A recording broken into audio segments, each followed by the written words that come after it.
Hi ಎಲ್ರಿಗೂ ನಮಸ್ತೆ. And ಇವತ್ತು ನಾನೊಂದು ಟಿಪ್ಸ್ನ ಶೇರ್ ಮಾಡ್ಕೊತಾ ಇದ್ದೀನಿ.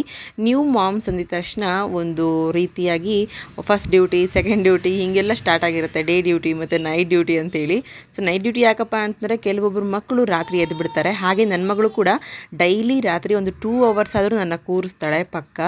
ನಾನು ಯಾಕೆ ಕುತ್ಕೊಂಡು ಅವಳನ್ನ ಸುಧಾರಿಸ್ಕೊತೀನಿ ಅಂತಂದರೆ ಆ್ಯಕ್ಚುಲಾಗಿ ನಾವು ಮಕ್ಕಳಿಗೆ ಏನೂ ಗೊತ್ತಾಗಲ್ಲ, ಅದಿನ್ನೂ ಇವಾಗ ತಾನೇ ಹುಟ್ಟಿರುತ್ತೆ ಅಂತ ಅಂದ್ಕೊಂಡು ಹೆಂಗೆ ಬೇಕಂಗೆ ಆರೈಕೆ ಮಾಡೋಕ್ಕೆ ನೋಡ್ತೀವಿ. ಆದರೆ ಏನು ಗೊತ್ತಾ, ಪಾಸಿಟಿವ್ ಪಾಯಿಂಟ್ ಏನು ಅಂದರೆ ಮಕ್ಕಳ ಜೊತೆ ನಾವು ಎಷ್ಟೆಷ್ಟು ಕಮ್ಯುನಿಕೇಷನ್ ಮಾಡ್ತಾ, ಎಷ್ಟೆಷ್ಟು ಮಾತಾಡ್ಕೊಳ್ತಾ ಆ್ಯಂಡ್ ಪ್ರತಿಯೊಂದನ್ನು ಅವ್ರು ಹೆಂಗೆ ಅಬ್ಸರ್ವ್ ಮಾಡ್ತಾ ಇದ್ದಾರೆ, ಅವ್ರು ಏನು ಮಾಡ್ತಿದ್ದಾರೆ, ಹೊಟ್ಟೆ ಒಳಗಡೆ ಹೆಂಗೆ ಆಗ್ತಾ ಇದೆ, ಮತ್ತು ಅವ್ರದ್ದು ಸ್ಲೀಪಿಂಗ್ ರೋಟೀನ್ಸ್ ಎಲ್ಲ ಏನು, ಇದನ್ನೆಲ್ಲ ಅಬ್ಸರ್ವ್ ಮಾಡ್ತಾ ಅವ್ರ ಜೊತೆ ಮುಳುಗೋದ್ರಿಂದ ಅವ್ರಿಗೆ ಒಂದು ಪಾಸಿಟಿವ್ ಗ್ರೋತ್ ಕೊಟ್ಟಂಗಾಗತ್ತೆ ನಮ್ಮ ಕಡೆಯಿಂದ.